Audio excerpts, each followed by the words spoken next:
വിശിഷ്ട വ്യക്തിത്വങ്ങളെ എല്ലാവർക്കും നമസ്കാരം. ഒരുപാട് കാലമായി കുറുവാളൂർ സാംസ്കാരിക വേദി ഈ കുറുവാളൂർ പ്രദേശത്തെ പല കാര്യങ്ങളിലും ഇടപെടുകയും പ്രത്യേകിച്ച് സരിഗമ എന്ന നമ്മുടെ സംഗീതത്തിന്റെ നാദസ്വരത്തിന്റെ നമുക്കറിയാം സംഗീത മ്യൂസിക് തെറാപ്പി തന്നെയുണ്ട്. അത് തുടർച്ചയായി പാട്ടുകളിലൂടെ എല്ലാവരും 7 മണി തൊട്ട് 8 മണി വരെ എല്ലാവരും കാതോർത്ത് കാത്തിരിക്കുന്ന ഒരു സാംസ്കാരിക വേദിയുടെ പരിപാടിയാണ് ഇവിടെ വർഷങ്ങളോളായിട്ട് നടക്കുന്നത്. അന്നപ്പോ എന്നോട് വിശേഷം എന്നാന്ന് വിളിച്ചു പറഞ്ഞ് ഇങ്ങനെ ഒരു പരിപാടി സംഘടിപ്പിച്ചിരിക്കണമേ, നീ ആശംസ പറയാൻ വരണം. ഞാൻ ചോദിച്ചു എവിടുന്നാന്ന്, എങ്ങനെയാണ്? ഇന്ന സ്ഥലത്ത് നിന്നാണ്.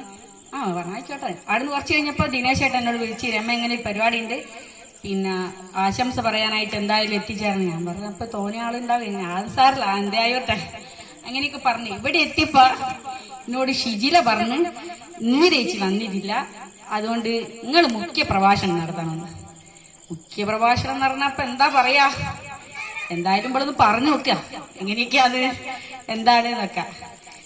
ഇവിടെ കുറെ ആൾക്കാർ പറഞ്ഞ് എന്തായാലും ഇങ്ങനെയൊരു കുറുവാളൂർ പ്രദേശത്ത് ഇങ്ങനെയൊരു പരിപാടി സംഘടിപ്പിച്ച ഇതിന്റെ സംഘാടകർക്ക് ആദ്യമായി ഞങ്ങള് ഈ വനിതകളുടെ പേരിൽ നിങ്ങൾക്ക് പ്രത്യേക നന്ദിയും അഭിനന്ദനങ്ങളും ഒക്കെ അറിയിക്കുന്നു.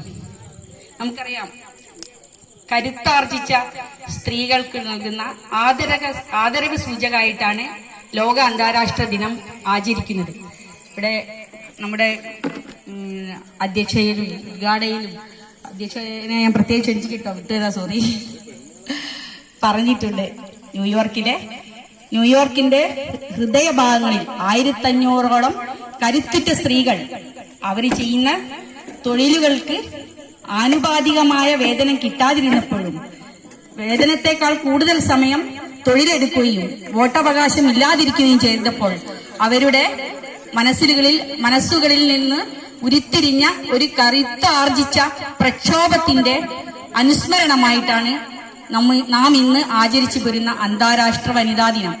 അത് പിന്നീട് 1907-ലും 1909-ലും ഒക്കെ ആയിട്ടുണ്ടെങ്കിലും 1975-ലാണെന്ന് തോന്നുന്നു ഐക്യരാഷ്ട്രസഭ അന്താരാഷ്ട്ര വനിതാ ദിനം ആചരിക്കാൻ വേണ്ടി ഒരു തീരുമാനമെടുക്കുകയും അങ്ങനെ എല്ലാ വർഷവും അതൊരു തീരുമാനമായിട്ട് നമ്മൾ ആഘോഷിക്കുന്നു. പക്ഷെ നാം സ്വയം വിലയിരുത്തേണ്ട ഒരു കാര്യമുണ്ട്.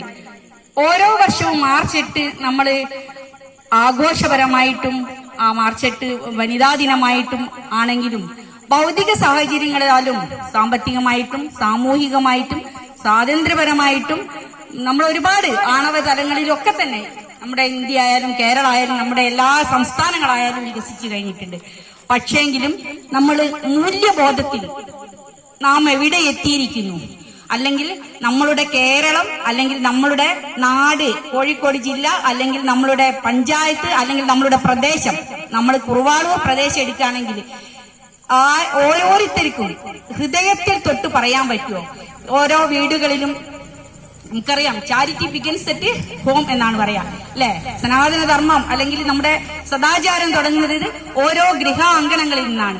ഓരോ കുട്ടി പിറക്കുമ്പോഴും ആ കുട്ടിയുടെ ആദ്യത്തെ ടീച്ചർ ആ വീട്ടിലെ അമ്മയാണ്, അല്ലെ? ഒരു സ്ത്രീ നന്നായാല് ആ വീടുകളിലെ കുട്ടികൾ നന്നാവും, കുട്ടികൾ നന്നായാല് ആ കുടുംബം നന്നാവും, ആ കുടുംബം നന്നായാൽ ആ സമൂഹം നന്നാവും, ഒരു സമൂഹം നന്നായാൽ ഒരു രാഷ്ട്രം നന്നാവും. അങ്ങനെ ഒരു നവഭാരത രാഷ്ട്ര നിർമ്മാണത്തിന് ചുക്കാൻ പിടിക്കുന്ന കരുത്താർജിച്ച സ്ത്രീ രത്നങ്ങളാണ് നമുക്ക് ചുറ്റിവിടെ ഇരിക്കുന്നത്. അതുകൊണ്ട് ആദ്യമായിട്ട് നമ്മൾ ഓരോരുത്തരും പുനർവിചിന്തനം ചെയ്യുക. നമ്മൾ എന്താണ്, നമ്മൾ എത്രത്തോളം നമ്മളുടെ കുട്ടികളെ അവരുടെ മനസ്സുകളിലേക്കും അവരുടെ ചിന്തകളിലേക്കും ലിംഗവ്യത്യാസമില്ലാതെ, ഒരു ലിംഗവ്യത്യാസത്തിൽ മാത്രം ഒരു സ്ത്രീയുടെ കരുത്തിനെ അല്ലെങ്കിൽ അവളുടെ കഴിവിനെ മാറ്റി നിർത്തപ്പെടുന്ന ഒരു അവസ്ഥയിൽ നിന്നും അവൾക്ക് നമ്മൾ കൊടുക്കുന്ന സ്ഥാനം എന്തെന്ന് അറിയാതെയോ അറിഞ്ഞുകൊണ്ടോ നാം എല്ലാവരും പറയപ്പെടുന്നതാണ്. ഇനി കുറച്ചൊക്കെ അറിഞ്ഞിരിക്കണം, ഈ ഒരു പെണ്ണാന്ന്, ഇനി അടുത്ത വീട്ടിൽ പോകണ്ടാന്ന്, അങ്ങനെ അടിക്കണം, ഇങ്ങനെ ചിലപ്പോൾ എന്റെ മകൾ ഇവിടെയുള്ള ചെറിയ ഫ്രണ്ട്സുമാരെല്ലാരും കൂടി ചായ കുടിക്കാൻ പോകാന്ന് പറഞ്ഞൊരു പരിപാടി ഉണ്ട്. പക്ഷെ അറിഞ്ഞോ അറിയാതെയോ ഷിജില പറഞ്ഞ മാതിരി വേഗം വീട്ടിലെത്തണം എന്നുള്ളൊരു ഇത് ഉണ്ടാവുന്നത് പലപ്പോഴും ഞാനും ഷൗട്ട് ചെയ്തിട്ടുണ്ട്. രാത്രിയാവാൻ നിൽക്കരുത്, ഈ ചായയൊക്കെ വൈകുന്നേരം പോയി കുടിച്ചാൽ പോരെ, നിങ്ങൾ എന്താകും പോന്നാ പോരെ, അങ്ങനെയാണ് ഇങ്ങനെയാണെന്നൊക്കെ. അന്നപ്പം മോളിഞ്ഞോട് ദേഷ്യം പിടിക്കൽ, നമ്മ എന്താ അങ്ങനെ അതാ ഇതാന്നൊക്കെ പറയാറുണ്ട്. പക്ഷെ അതൊരു അറിഞ്ഞോ അറിയാതെയോ നമ്മളിൽ അന്തർലീനമായി കഴിഞ്ഞിരിക്കുന്ന ഒരു എവിടേക്കോ ഒരു ഓർമ്മപ്പെടുത്തൽ, നീ അങ്ങനെ പോകാൻ പാടില്ല, ഇങ്ങനെ പോകാൻ പാടില്ല. പക്ഷേ ആ ഓർമ്മപ്പെടുത്തലിലും പണ്ട് കാലങ്ങളിൽ ഇന്ന സ്ത്രീ സ്വാതന്ത്ര്യം അർഹതി എന്ന് ഉദ്ഘോഷിച്ച മനുവിന്റെ ആ കാലഘട്ടങ്ങളിലും സ്ത്രീ എന്നും സുരക്ഷിതയായിരിക്കണം എന്നൊരു അവബോധം അവളിൽ ഉണ്ടായിരുന്നതുകൊണ്ടാവാം എന്നെനിക്ക് തോന്നുന്നു. നമുക്കറിയാം, പണ്ട് കാലങ്ങളിലെ സ്ത്രീകളെ അപേക്ഷിച്ച് ഇന്നത്തെ സ്ത്രീകൾ എത്രയോ ഭാഗ്യവാന്മാരാണ്, എത്രയോ ധന്യതയാർജിച്ചവരാണ്, എത്രയോ ഭാഗ്യം ചെയ്തവരാണ്. പണ്ട് കാലങ്ങളിലെ സ്ത്രീകൾ പിന്നെ അന്ന് ഗ്യാസില്ല, ഒരുപാട് പറമ്പൊക്കെ ഉള്ളവർക്ക് എന്നും പണിക്കാരും കൊയ്ത്തും പിന്നെ അത് നെല്ല് കരുതുകൊണ്ട് വരിക, അത് ഇതാക്കുക, നല്ല തുടർച്ചയായിട്ട് പണികളും, പിന്നെ കുറെ മക്കളെ പ്രസവിക്കും. അവിടെ തീർന്നു പോലെ ജീവിതം. ഇന്നിപ്പോ ഇവിടെ ഇരിക്കുന്ന പുരുഷന്മാരിൽ ആരെങ്കിലും ചോദിച്ചിട്ടുണ്ടോ സ്വന്തം ഭാര്യമാരുടെ നിങ്ങളുടെ ഡ്രീം എന്തായിരുന്നു എന്ന്? നിങ്ങളുടെ ഡ്രീം ഫുൾഫിൽ ചെയ്യാൻ ഞാൻ എന്ത് ചെയ്തു എന്ന് ആരെങ്കിലും ചോദിച്ചിട്ടുണ്ടോ? ഇല്ലെങ്കിൽ സ്വയം വിചിന്തനം ചെയ്യാം. ഒന്നും ഉണ്ടാവില്ല. ചിലപ്പോൾ ഒരു സ്ത്രീക്ക് ഒരുപാട് നേരം പണിയെടുത്തു കഴിഞ്ഞാൽ അവളുടെ ചെറിയ ആഗ്രഹമായിരിക്കും ഒരു ഐസ്ക്രീം കഴിക്കാം. അല്ലെങ്കിൽ നമ്മൾ പുറത്തേക്ക് പോകുമ്പോൾ നമ്മളുടെ ചെറിയൊരു ആഗ്രഹമായിരിക്കും എനിക്ക് ഇഷ്ടപ്പെട്ട ഒരു ചുരിദാർ വാങ്ങണം, അല്ലെങ്കിൽ ഒരു സാരി വാങ്ങണം. അന്നപ്പോഴും നമ്മൾ എന്താണ് ചിന്തിക്കാം, എന്തൊക്കെയോ കാര്യങ്ങൾ ചെയ്യാനുണ്ട്. ഷിജില വർണ്ണമായി ഒരേ സമയത്ത് ഒരുപാട് കാര്യങ്ങളിൽ വിചിന്തനം നടത്തുന്നതാണ് ഒരു സ്ത്രീ മനസ്സിൽ. അതിപ്പോ ഒന്ന് വാങ്ങിയാലല്ലേ, ഞാൻ അവിടെ നിന്ന് വാങ്ങിയാൽ പാടാൻ കടവടയ്ക്കാനല്ലേ, പോട്ടെ നമ്മൾ പോവാ. പക്ഷേ ഒരു പുരുഷൻ ഒരിക്കലും ഒരു സ്ത്രീ എത്ര വിശന്നാലും ചിലപ്പോ ഒരു പക്ഷേ ഇപ്പോഴത്തെ അല്ല ഞാൻ പറയുന്നത്, വീട്ടിൽ ചോറുണ്ടാക്കി വെച്ചിരിക്കുക, അല്ലെ വീട്ടിൽ പോവാ എന്ന ചിന്താഗതി ഉണ്ട്. പുരുഷൻ അതല്ല, അപ്പൊ ഹോട്ടലിൽ കയറി അല്ലെ അവർക്ക് എന്താണോ ഇഷ്ടം അത് അവർ ചെയ്തിരിക്കും. പക്ഷെ നമുക്ക് പണിയെടുത്ത് കഴിഞ്ഞ് കുറെ നേരം ഇരുന്നാൽ നമുക്ക് എന്താ വെച്ചാൽ നമ്മൾ ഒരു റെസ്റ്റ് എടുക്കാൻ വേണ്ടി വീഴാനുള്ള സമയം എടുക്കരുത്. വീഴുമെന്ന് തോന്നുന്നതിന് മുൻപ് റെസ്റ്റ് ഇരിക്കാനുള്ളൊരു സമയം അല്ലെങ്കിൽ റെസ്റ്റ് ഇരിക്കാനുള്ളൊരു മാനസിക സന്നദ്ധത നമ്മൾ ഉണ്ടാക്കിയെടുക്കണം. അങ്ങനെ ചെയ്യാതിരിക്കുമ്പോഴാണ് നമ്മൾ എന്താ ആകെ തളർന്നു പോകുന്നത്. ആ തളർന്നു പോകുന്ന അവസ്ഥയിലും അല്ലെങ്കിൽ ഞാനാണ് ദിവസവും രാവിലെ കിച്ചണിൽ കയറുന്നത്, നിങ്ങൾ നാളെ കിച്ചണിൽ കയറിക്കോളൂ, നിങ്ങളൊന്ന് ഉണ്ടാക്കി നോക്കി എന്ന് പറഞ്ഞെങ്കിലും ഉണ്ടാക്കാനപ്പോ ഓക്ക് സുഖമല്ല, നമ്മൾ പിടിയെ പോയി വാങ്ങിക്കൊണ്ടുവരാം എന്ന രീതിയിൽ ചിന്തിക്കാനുള്ളൊരു മാനസിക പക്വത മാത്രമേ ഇന്നത്തെ ആൾക്കാർക്കുണ്ട്. പക്ഷെ ഇപ്പോഴൊക്കെ ഒരുപാട് മാറിപ്പോയി. ഇപ്പൊ രാവിലെ സ്ത്രീകൾ എഴുന്നേൽക്കുമ്പോ പുരുഷന്മാർ കൂടെ എടുക്കുകയൊക്കെ ചെയ്യണ്ട് അല്ലെ. അല്ലാണ്ട് എന്ന് വെച്ചാൽ അവർക്ക് ഇസ്തിരിട്ട് കൊടുക്കണം, അവർക്ക് ഭക്ഷണം ആടെ കൊണ്ട കൊടുക്കണം, ബക്കറ്റിൽ വെള്ളം ഉണ്ടെങ്കിലും മുക്കിയിട്ട് കൈ കൊടുക്കണം അല്ലെ. അതൊക്കെ വല്ലാത്തൊരു ഇതാണ് അവിടെയൊന്നും. പക്ഷെ ഇങ്ങനെയൊക്കെ ഞാൻ പറയുന്നുണ്ടെങ്കിൽ ഒരിക്കലും പോസിറ്റീവിനെ നെഗറ്റീവ് ആക്കാനും നെഗറ്റീവിനെ പോസിറ്റീവ് ആക്കാനും എന്നുള്ളൊരു ചിന്താഗതിയല്ല. പോസിറ്റീവിനെ പോസിറ്റീവായിട്ടും നെഗറ്റീവിനെ നെഗറ്റീവായിട്ടും തന്നെ ഉൾക്കൊണ്ടുകൊണ്ട് അവിടെ പുറകെ നടത്താനല്ല, ഒപ്പം നടക്കാൻ വേണ്ടി പ്രേരണ നൽകുന്ന ഒരു ശക്തിയായിരിക്കണം എന്നും ഒരു സ്ത്രീരത്നത്തിന് പിറകിൽ നിൽക്കുന്ന പുരുഷൻ എന്നേ എനിക്ക് നിങ്ങളോട് പറയാനുള്ളൂ. എന്താ വെച്ചാല് ഏത് സമയങ്ങളിലാണ് എന്താ വെച്ചാല് അവളിലെ സ്വപ്നങ്ങള് അവള് പറയുന്നതിന്റെ അതല്ലാണ്ട് നട്ടപ്പാതരയ്ക്ക് കോഴിക്കോട് അങ്ങാടി കൂടെ പോയി നടക്കാനും ഇതിലൂടെ നടക്കാനും എന്നുള്ള സ്വാതന്ത്ര്യമല്ല. അതിലപ്പുറം സ്വന്തം വീടുകളിലും നമുക്ക് കിട്ടുന്ന സ്വാതന്ത്ര്യം നമുക്കറിയാം. സ്വന്തം വീടുകളിൽ തന്നെ എത്രയോ പീഡനം അനുഭവിക്കുന്ന കുട്ടികളുണ്ട്. സ്വന്തം പിതാവിൽ നിന്ന് പീഡനമേൽക്കേണ്ടി വരുന്ന കുട്ടികളുണ്ട്. ഭർത്താവിൽ നിന്ന് ഭാര്യയ്ക്ക് പീഡനമേൽക്കുന്നവരുണ്ട്. ബലാത്സംഗം ചെയ്യുന്ന ഭർത്താക്കന്മാരുണ്ട്. അതൊക്കെ എന്താ വെച്ചാല് പുറത്തു പറയാതെ ഓരോ സ്ത്രീയും സഹിക്കുന്ന വേദനകളാണ്. അതൊക്കെ അവർക്ക് പറയാൻ മടിയാണ്. അങ്ങനെ പറഞ്ഞാൽ അമ്മോൾ അങ്ങനെ പറയാൻ പാടുണ്ടോ, അല്ലെ എന്തേരത്തെ അവൾ അങ്ങനെ പറഞ്ഞില്ല, അങ്ങനെ അതല്ല. മൗനമായിട്ട് പെണ്ണിന്റെ ഓരോ വിഷമതകളെയും ഉൾക്കൊണ്ട് അവളെ മനസ്സിലാക്കിക്കൊണ്ട് തിരിച്ചറിവുകളിലൂടെ അവളെ സ്വാതന്ത്ര്യത്തിലേക്ക് നയിക്കുന്നതാണ് ഒരു പുരുഷന്റെ ധാർമ്മികമായ ഉത്തരവാദിത്വം. അല്ലാണ്ട് ഒരു കല്യാണം കഴിച്ചതിനെ കൊണ്ട് എനിക്ക് രാവിലെ വെച്ച് വിളമ്പണം എന്നതാക്കണം. നമുക്ക് ഉദാഹരണമായിട്ട് ഇപ്പോ ഇന്നത്തെ സാഹചര്യത്തിൽ ഒരു വീട്ടില് സ്ത്രീയും പുരുഷനും ഒക്കെ പണിക്ക് പോകും. പുരുഷൻ സ്വാഭാവികമായിട്ടും വന്നാല് സ്വന്തം ഡ്രസ്സ് കഴിച്ചാടട്ട് ഷൂ ഊരിയിട്ട് സ്വാഭാവികമായിട്ടും ഒന്നിക്കല് ഒരു പേപ്പർ എടുത്ത് വായിക്കൂ, അല്ലെ TV ഓൺ ചെയ്യും. പക്ഷെ നമ്മളെ സംബന്ധിച്ച് അങ്ങനെയല്ല. നമ്മളധികവും ഡ്രസ്സ് ഊരി വേഗം കിച്ചണിൽ പോയി എന്തെങ്കിലും ഫുഡ് പ്രിപ്പയർ ചെയ്യാനുള്ള തിരക്കിലായിരിക്കും ഉണ്ടാവുക.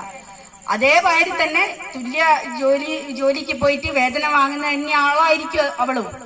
അതൊന്നും ഒരിക്കലും മേധാവിത്വമല്ല, വിധേയത്വവും അല്ല. പക്ഷെ മേധാവിത്വവും വിധേയത്വവും തമ്മിലുള്ള വ്യത്യാസം എന്താ വെച്ചാല്, പണ്ടെവിടെയോ ഒരു കഥ വായിച്ചതായിട്ട് ഞാൻ ഓർക്കുന്നു. ഒരു കമ്പനി നടത്തിയിരുന്ന ഒരു വ്യക്തി, മഹത് വ്യക്തി എന്ന് പറയാം. ആ വ്യക്തിക്ക് എന്നും ആ സ്ഥാപനത്തിലുള്ള എല്ലാവരും അയാൾ എന്താണോ പറയുന്നത് അത് അനുസരിക്കുന്ന ഒരു ശീലം ഉണ്ടായിരുന്നുള്ളൂ. ചിലപ്പോൾ തെറ്റായിരിക്കാം, ചിലപ്പം ചെയ്യാൻ പാടില്ലാത്തതായിരിക്കാം. എന്നാലും ആ തെറ്റുകൾ മാത്രം എന്ത് പറഞ്ഞാലും ആൾക്കാർ ഓക്കെ ഒബേ ദ ഓർഡർ, അതിന് അങ്ങോട്ടും ഇങ്ങോട്ടും ഒരു ഇതുമില്ല. അങ്ങനെ ഒരു പ്രാവശ്യം കുറെ കാലത്തിന് ശേഷം അവിടെ ഒരു ജൂനിയർ പെൺകുട്ടി വന്നു. അന്നപ്പോ എന്തോ ഒരു കാര്യം പറഞ്ഞപ്പോൾ ആ പെൺകുട്ടി ശക്തമായി പറഞ്ഞു, ഇല്ല, ഞാൻ നിങ്ങൾ പറയുന്ന കാര്യം അംഗീകരിക്കില്ല, നിങ്ങൾ പറഞ്ഞത് തെറ്റാണ്, അത് ഞാൻ അംഗീകരിക്കില്ല എന്ന് ഒരു പ്രാവശ്യമല്ല ഒരുപാട് പ്രാവശ്യം പറഞ്ഞു. ശരിക്ക് അദ്ദേഹം ഒരുപാട് ഷൗട്ട് ചെയ്ത്, നിങ്ങൾ എന്താ പറയുന്നത്, ഇതുവരെ എന്നെ ആരും ധിക്കരിച്ചിട്ടില്ല. അന്നപ്പോ നിങ്ങളെ ആരും ധിക്കരിച്ചില്ലെങ്കിലും തെറ്റായ കാര്യം ഞാൻ തെറ്റാണെന്ന് തന്നെ പറയുന്നു. അതിനുശേഷം അദ്ദേഹത്തിന്റെ വീട്ടിൽ പോയി. അദ്ദേഹം സ്ഥിരമായിട്ട് അദ്ദേഹത്തിന്റെ വീട്ടിൽ കാണുന്നത് വിധേയത്വം മാത്രം പാലിച്ചു വരുന്ന, ആചരിച്ചു വരുന്ന അമ്മയെയാണ്. അച്ഛൻ എന്ത് പറഞ്ഞാലും അതിന് എതിർവാക്കിന് മറുവാക്കില്ല, അങ്ങനെ ഒരു ചൊല്ലില്ലേ, അതേ രീതിയിൽ അച്ഛന്റെ ആ പാത എന്ത് തെറ്റായാലും ശരിയായാലും ഒബേ ദ ഓർഡർ. അത് കണ്ട് കണ്ട് കണ്ട് കണ്ട് കുട്ടിക്കാലത്തെ വളർന്നു വന്ന ഒരു യുവാവാണ് ആ കമ്പനിയുടെ സ്ഥാപക നേതാവ്. അന്നപ്പോ അയാള് കുറച്ചു നേരം ഇരുന്നിട്ട് വിചിന്തനം, അതായത് നമ്മളെ കാര്യങ്ങളിൽ മനനം ചെയ്യുക. മനനം ചെയ്തപ്പോ അയാൾ ചോദിച്ചു, അല്ലയോ അമ്മേ, അമ്മയ്ക്ക് അച്ഛൻ പറയുന്നതിനെ വല്ലപ്പോഴും പറ്റാതിരുന്നെങ്കിൽ, എതിർത്തിരുന്നെങ്കിൽ എനിക്ക് ഈ ഒരു മനോഭാവം എന്റെ മനസ്സിൽ ഉണ്ടാകുമായിരുന്നു. അതാണ് നമ്മൾ കണ്ടു വളരുന്നത്. തീർച്ചയായിട്ടും ഒരു വ്യക്തിയുടെ വ്യക്തിത്വത്തിലേക്ക് അതിന്റെ ഒരു ഭാഗമായി മാറും എന്നുള്ളത് ഉറപ്പാണ്, 100% ഉറപ്പാണ്. നമ്മളിപ്പോ ഭക്ഷണം കൊടുക്കാന്നെങ്കിൽ ആൺകുട്ടിയും പെൺകുട്ടിയും തുല്യമായിട്ടിരുന്ന് പെൺകുട്ടി പ്ലേറ്റ് മോറി വെക്കുമ്പോൾ ആൺകുട്ടിയോടും പറഞ്ഞു കൊടുക്കാം, മോനെ നീ ആ പ്ലേറ്റ് അവിടെ കഴുകി വെച്ച്. അതൊന്നും ഒരു തെറ്റായ കാര്യമല്ല. അതുപോലെ തന്നെ ഒരു ആൺകുട്ടി കുളിച്ചു വരുമ്പോ ആ കുട്ടീനോട് പറയാ, നിന്റെ അണ്ടർവെയർ സോപ്പിട്ട് നീ ഞാൻ കഴുകിട്ടോ, അല്ലാണ്ട് നിന്റെ അണ്ടർവെയർ കഴിച്ചിട്ടിട്ട് അത് നീ അമ്മയ്ക്ക് തിരുമ്പാൻ കൊടുക്കണം. അതിനെയാണ് പിന്നെ വീണ്ടും അവന്റെ ജീവിതത്തിലേക്ക് ഒരു ഭാര്യ വരുമ്പോ ചെയ്യുന്നത്. പക്ഷെ അത് ചെയ്യണ്ടെന്നല്ല, ചെയ്യുന്നതിൽ തെറ്റുമില്ല. പക്ഷെ അസുഖം വരുമ്പോ കാര്യങ്ങളൊക്കെ ചെയ്യും. പക്ഷെ ഏത് രീതിയിലായാലും അതൊക്കെ ചെയ്യാൻ മാത്രമുള്ള ഒരാളാണ് എന്നതിലുപരി നമുക്ക് നമ്മളോട് പിറകെ നിറക്കുമ്പോൾ നമ്മളോടൊപ്പം ചേർന്നുകൊണ്ട്, അല്ലെ, ഒരു ഭാര്യയും ഭർത്താവും ദിവസം നടക്കാൻ പോവുകയായിരുന്നു. അപ്പൊ ദിവസവും ഭർത്താവ് മുന്നിലായിരിക്കും, ഭാര്യ എന്നും പിറകിലായിരിക്കും. അപ്പൊ എന്താ വെച്ചാൽ ഈ വിധേയത്വം എന്താ വെച്ചാല് ഭാര്യക്ക് ഭർത്താവിനോട് പറയാൻ പേടി. ഞാൻ എങ്ങനെയാണ് ഇവരോട് പറയാ, പിന്നെ ഒന്ന് സ്പീഡ് കുറച്ച് നടക്കിന്ന് പറയാൻ ഒരു പേടി. അങ്ങനെ ഭർത്താവ് അപ്പുറത്തിട്ട് കാത്തുക്കും, പിന്നെ ഭാര്യ പതുക്കെ അങ്ങനെ ആടി എത്തും. അങ്ങനെ തന്നെ ദിവസവും ഭർത്താവ് മുന്നിൽ നടക്കും, ഭാര്യ പുറകെ നടക്കും. അങ്ങനെ ഒരു ദിവസം ഭർത്താവ് ചോദിച്ചു, കുറെ വർഷങ്ങൾക്ക് ശേഷം, പിന്നെ ഭാര്യ ഭർത്താവിനോട് ചോദിച്ചു, നിങ്ങൾ എന്തിനാ എന്നും ഇങ്ങനെ തിരക്കിട്ട് മുന്നിൽ പോകുന്നത്, നിങ്ങളോട് ഒപ്പല്ലേ ഞാനും നടക്കുന്നത്, നിങ്ങൾക്ക് എന്നെയും കൂടി ഒന്ന് കാത്തിരുന്നൂടെ, നമുക്ക് ഒരുമിച്ച് നടന്നൂടെ, നിങ്ങൾ മുന്നിലും ഞാൻ പിറകെയായി നടക്കുന്നതിന് പകരം നമുക്ക് ഒരുമിച്ച് കഥകൾ പറഞ്ഞ് ഒന്നായി ചേർന്നുകൊണ്ട് നടന്നൂടെ. അന്നപ്പോ ആ ഭർത്താവ് ചോദിക്കാണ്, ഇത്രയും വർഷങ്ങൾ വേണ്ടിയിരുന്നോ നിനക്ക് ഇത് എന്നോട് പറയാനേ? ആ തിരിച്ചറിവ് എത്താൻ വേണ്ടി എത്രയോ വർഷങ്ങൾ എടുത്തു.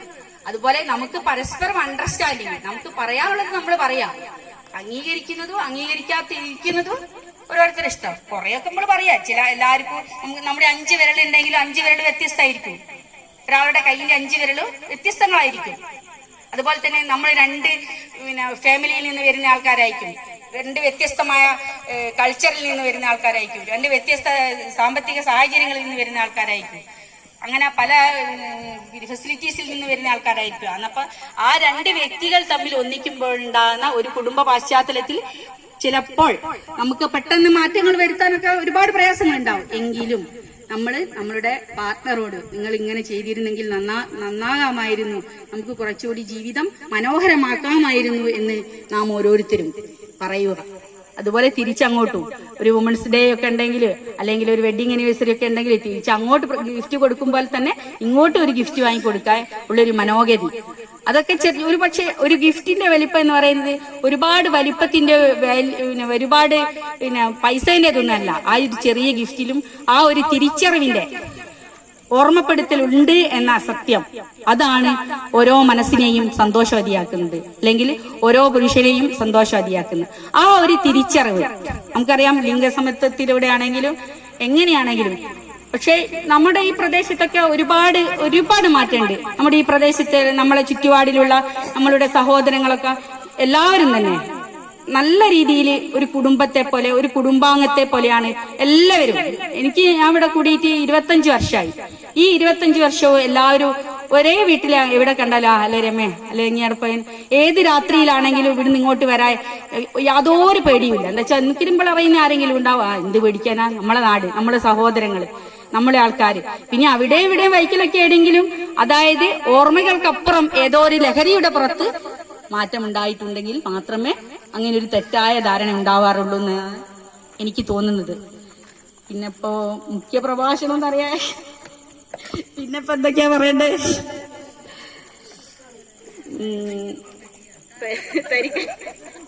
തരിക്കഞ്ഞി കൊണ്ടച്ചേര കുടിക്കാനുള്ള വ്യഗ്രതയിലായിരിക്കില്ലേ എല്ലാരും. പിന്നെ എന്തൊക്കെ പറഞ്ഞാലും നമ്മൾ ആദ്യമായിട്ട് ഈ ലിംഗസമത്വവും സമഭാവനയും ചേർത്ത് പിടിക്കലും ഓർമ്മപ്പെടുത്തലും താങ്ങാവുന്നതും തണലാവുന്നതും ഒക്കെ സ്വന്തം വീടുകളിൽ തന്നെയാവുക. നമ്മളുടെ വീടുകളിലുള്ള ആൺകുട്ടിയെയും പെൺകുട്ടിയെയും തുല്യതയോടുകൂടി ആൺകുട്ടിയെ പരിഗണിക്കുന്ന പണ്ട് കാലങ്ങളിൽ എന്താ വെച്ചാല് അത് കാലഘട്ടത്തിന്റെ വ്യത്യാസങ്ങളാണ് അല്ലെ. ചേരനെ തിന്നുന്ന നാട്ടിലെത്തിയാൽ നടുക്കഷ്ണം തിന്നാന്നുള്ളൊരു ചൊല്ലുണ്ട്.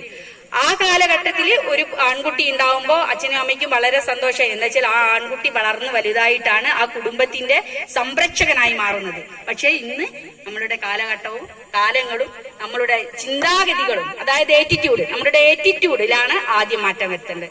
ആ ചിന്താഗതിയിലുള്ള മാറ്റം അതുള്ളത് കൊണ്ട് തന്നെ ഇന്ന് സ്ത്രീയും പുരുഷനും തുല്യതയിലാണ്. ഇന്ന് സ്ത്രീ നമ്മുടെ ഇവിടെ അടുത്ത് തന്നെ ഉണ്ട് എത്രയോ മക്കള് പുറം രാജ്യങ്ങളിൽ ജോലിക്ക് പോവുകയും പിന്നെ കാര്യങ്ങൾ നടത്തുകയൊക്കെ ചെയ്യുന്നുണ്ട് അല്ലെ.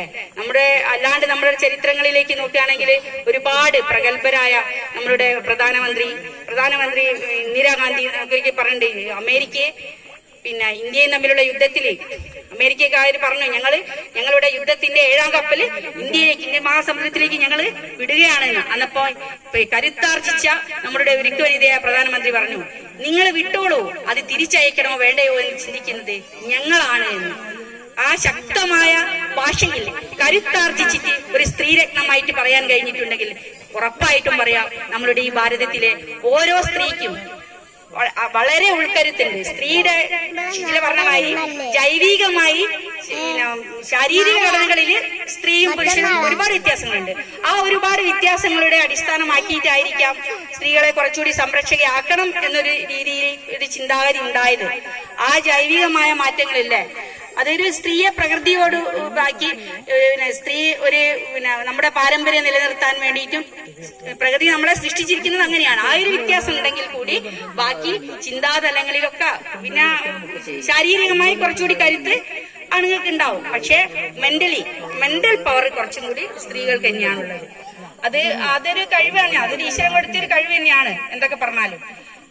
ആ രീതിയിൽ നോക്കുമ്പോ പിന്നെ എന്താ പറയാനുള്ള വെച്ചാല് ഇവിടെ ഒരുപാട് ആൾക്കാര് എനിക്കറിയാം, പിന്നെ ഒരുപാട് സ്ത്രീരത്നങ്ങൾ തന്നെ ഉണ്ടായിരുന്നു. സുനിത വില്യംസ്, കൽപ്പന ചൗള, പിന്നെ ഇവരൊക്കെ പേരെന്തായിരുന്നു കിട്ടുന്നില്ല, ആരൊക്കെയോ ഉണ്ട്. എല്ലാരും നമുക്ക് പിറകെ പോയ ഒരുപാട് മഹിളാരത്നങ്ങൾ കരുത്തായി നമുക്ക് വഴികാട്ടിയായി അവരുടെ ഓരോ കാര്യങ്ങളും പ്രചോദനങ്ങളായി നമുക്കറിയാം. നമുക്കുള്ള ആ കരുത്തിന്റെ 2 ചിറകുകൾ വെച്ച് അനന്തമായ ആകാശത്തിൽ എത്ര ഉയരങ്ങളിൽ പറക്കണമെന്ന് ചിന്തിക്കേണ്ടത് നാം ഓരോരുത്തരാണ്. നമുക്ക് ചുറ്റും ഒരു വൃത്തവലയം വരയ്ക്കുന്നതിന് പകരം what you thinking you become, ആ രീതിയിലേക്ക് ആയിത്തീരാൻ വേണ്ടി നമുക്ക് ആരുടെ സപ്പോർട്ടല്ല വേണ്ടത്, സ്വയം കരുത്താർജിക്കുക. ഗിവ് ആൻഡ് ഗെയിൻ, അതാണ് ഈ 2026 സന്ദേശം. കൊടുത്തുകൊണ്ട് വാങ്ങുക. അതിപ്പോ എന്തായാലും ടേക്ക് ആൻഡ് ഗിവ് അല്ലെ. നമ്മൾ റെസ്പെക്ട് ആയാലും ഏത് കാര്യത്തിലായാലും നമ്മുടെ വീടുകളിൽ സമചിത്തതയോടുകൂടി നല്ലൊരു സമാധാനപരമായ ഒരു അന്തരീക്ഷം ഉണ്ടാകണമെങ്കിൽ നമ്മളെല്ലാവരും അങ്ങോട്ടും ഇങ്ങോട്ടും പരസ്പരം മനസ്സിലാക്കുക, പരസ്പരം അംഗീകരിക്കുക, പരസ്പരം റെസ്പെക്ട് ചെയ്യുക. ഇതൊക്കെ ഉണ്ടെങ്കിൽ ഓരോ വീടും മനോഹരമായിരിക്കും. വീട്ടിലുള്ള ഓരോ സ്ത്രീയും ഭാഗ്യവതിയായിരിക്കും. അവരുടെ ജീവിതം വളരെ ധന്യതയാർന്നതായിരിക്കും. അതുകൊണ്ട് നമ്മളെ വീട്ടിൽ ആൺകുട്ടികൾ ഉണ്ടെങ്കിൽ ആൺകുട്ടികളോട് പറയാ, നീ നിന്റെ സഹോദരിയെ അല്ലെങ്കിൽ നിന്റെ കൂടപ്പിറപ്പിനെ ഒരിക്കലും 2ാം തര പൗരത്വത്തോടു കൂടി കാണരുത്. അവള് പാത്രം കഴിക്കുമ്പോ നീ പാത്രം കഴിക്കുക, അല്ലെ അവൾ അടിച്ചു തരുമ്പോ നീ പാത്രം. ആ ഒരു ചിന്താഗതി അവളിലേക്ക് എത്തിച്ചു കഴിഞ്ഞാൽ ഒരിക്കലും ഒരു പുരുഷനും കല്യാണം കഴിച്ചു കൊണ്ടുവന്നാൽ സ്ത്രീയെ ആ മനോഭാവത്തോടു കൂടി കാണില്ല. പക്ഷെ എപ്പോഴൊന്നും ആരും അങ്ങനെ കാണല്ല. എങ്കിലും ഉണ്ട്, നമ്മൾ പുറത്തറിയാതെ ഒരുപാട് വിങ്ങലുകളുമായിട്ട് അല്ലേ? നമുക്കറിയാം ഇന്നത്തെ കാലഘട്ടത്തിൽ പേപ്പർ എടുത്തു നോക്കിയാല് ചെറിയ മക്കളെ പോലും അതൊരു തരം എന്താണ് മാനസിക വൈകൃതങ്ങളാണ്. ആ മാനസിക വൈകൃതങ്ങളിൽ നിന്ന് ഒരുപാട് കണ്ടുപിടുത്തങ്ങൾ ഇവിടെ ഉണ്ടായിട്ടുണ്ട്. പക്ഷേ ഓരോ അമ്മയും നമ്മൾ പേപ്പർ വായിക്കുമ്പോൾ ചിന്തിക്കും, തന്റെ പെൺമക്കളെ ഗർഭപാത്രത്തിലേക്ക് തിരിച്ചു വിളിക്കാനുള്ള ഒരു കണ്ടുപിടുത്തം ഉണ്ടായിരുന്നെങ്കിൽ തീർച്ചയായും എന്റെ മകളെ ഞാൻ ഗർഭപാത്രത്തിലേക്ക് തിരിച്ചു വിളിക്കായിരുന്നു. എന്താ വെച്ചാല് അവിടെ അവൾ സംരക്ഷകയാണ്. അവിടെ അവളെ ആരും ഉപദ്രവിക്കാൻ വരില്ല, അവിടെ ആരും അവളെ പീഡിപ്പിക്കാൻ വരില്ല. ആ ഒരു വേദന എന്നും ഓരോ അമ്മയ്ക്കും ഉണ്ടാവും. അതുകൊണ്ട് നമ്മുടെ വീടുകളിലെ ഓരോ പിതാവും ഓരോ സഹോദരനും അല്ലെങ്കിൽ നമ്മളുടെ കൂടപ്പിറപ്പായി നമുക്ക് താങ്ങും തണലുമായിട്ട് നിൽക്കുന്ന ഓരോ ആൺ പ്രജകളും അല്ലെ ഓരോ സഹോദരന്മാരും സ്വയം ചിന്തിക്കുക, ഞാൻ അവൾക്ക് വേണ്ട ഈ അടുത്ത കാലത്തിട്ട് നമ്മളെവിടെയോ ഒരു ഫോണിൽ എത്തണാണ് ഞാൻ കണ്ടത്. ആ സ്ത്രീയുടെ ആഗ്രഹം തന്നെ, അവളുടെ ഡ്രീം എന്ന് വെച്ചാൽ ബിക്കം എ ബ്രൈഡ്. അവളുടെ ആഗ്രഹമായിരുന്നു ഒരു ബ്രൈഡായിട്ട്, ഒരു വധുവായിട്ട് അണിഞ്ഞൊരുങ്ങി നല്ല വസ്ത്രങ്ങൾ ഇട്ടിട്ട് നല്ലൊരു സുന്ദരിയായിട്ട് നിൽക്കാന്നുള്ള, അല്ലെ? അല്ലാണ്ട് ഇവിടെ പോയിട്ട് മിസൈൽ ഇടാനോ അല്ലെങ്കിൽ വലിയ കണ്ടുപിടുത്തങ്ങൾ നടത്താനോ ഒന്നുമല്ല. ഒരു ബ്രൈഡ് ടു ബി, ഒരു ബ്രൈഡായിട്ട് നല്ല ഡ്രസ്സ് ഇട്ടിട്ട് അണിഞ്ഞൊരുങ്ങി നിൽക്കാനുള്ള ഒരു മോഹം. അതുപോലെ നമ്മൾ ഓരോരുത്തരും നമ്മളുടെ അമ്മയോടും, അല്ലെ? ഷിജിലിപ്പം പറഞ്ഞ അമ്മക്ക് കുറെ വയസ്സായി അമ്മ കാപ്പാട് പോലും കണ്ടില്ല. ഈ അടുത്ത കാലത്ത് ഞങ്ങളെ കുടുംബശ്രീയിൽ ഞങ്ങൾ പോയിരുന്നു. അതപ്പോ ഞങ്ങളോട് കുടുംബശ്രീയിലുള്ള കുറച്ചാള് പറഞ്ഞു, നോക്കി രമേ, ഞങ്ങളാരും കാപ്പാട് കണ്ടില്ല, അതുകൊണ്ട് ഞങ്ങള് കറ്റായത്തയ്യ പോയത്, ഞങ്ങള് കക്കയത്തയ്യ പോയപ്പോ അതുകൊണ്ട് ഞങ്ങളെ കാപ്പാട് കൊണ്ടുപോകണം. അങ്ങനെ ഞങ്ങള് കക്കയത്ത് പോയിട്ട് ഇതിലൂടെയാ പോകുന്ന ഇടയ്ക്ക് കാപ്പാടേക്ക്. അന്നേരം രാജേടൻ ഉണ്ട്, അന്ന് സൊസൈറ്റിയിൽ പാല് കൊടുത്ത് അങ്ങേക്ക് പോകുന്ന. അന്നേരം രാജേടന്റെ കോള് വന്നു. രാജേടനോട് ചോദിച്ചു, ഇങ്ങേടി എത്തിയെന്ന്. ഞാൻ പറഞ്ഞു, ഞാള് കക്കായത്ത് ഇങ്ങോട്ട് തിരിക്കുന്നേ ഉള്ളൂ. അന്നേരം സ്വപ്നത്തോട് ചോദിച്ചു, അല്ല രമേ, രാജേടൻ അതാ പോന്നെ, ഇനി കണ്ടിക്കല്ലേ? ഞാൻ പറഞ്ഞു, ഞാൻ കണ്ടിക്ക്, സത്യം ബ്രൂയാത് പ്രിയം ബ്രൂയാത്, ഞാൻ ബ്രൂയാത് സത്യം അപ്രിയം, അല്ലെ? പ്രിയമായ സത്യങ്ങൾ പറയാതിരിക്കാണ്. ഞാൻ പറഞ്ഞു, ഞാൻ ഇവിടെ ഉണ്ട് എന്ന് പറഞ്ഞ രാജേട്ടനോട് പറയാ, അല്ലെങ്കിൽ ഇവിടെ ഇറങ്ങിക്ക് ഇതിന്റെ കാപ്പാട് പോകുന്നു. അന്നപ്പോ എത്രയാണ് കുറെ ആൾക്കാർ പറയാം, നമ്മളൊന്ന് കാപ്പാട് പോകണം, ഞാള് കണ്ടിട്ടില്ല. അന്നപ്പം അത് ഫുൾഫിൽ ചെയ്യാൻ പറ്റുമോ? അതുകൊണ്ട് ഞാള് അതിലോടെ അടിച്ചു പൊളിച്ച് കാപ്പാട് പോയി അടക്കുത്തിരുന്ന് എല്ലാവരുടെ ഒരു ചായ കുടിച്ച് അതിലൂടെയൊക്കെ കറങ്ങി വീണ്ടും ഞാള് തിരിച്ച് വീട്ടിലെത്തി. അത്രയേ ഉള്ളൂ. അല്ലാണ്ട് നമ്മൾ തെറ്റായ രീതിയിലൊന്നും നമ്മളൊന്നും ചെയ്യാതിരിക്കുമ്പോഴോ നമുക്ക് മനസാക്ഷി കുത്തുണ്ടാകില്ല. നമ്മൾ തെറ്റായിട്ടൊന്നും ഇട്ട് ചെയ്യുകയല്ല.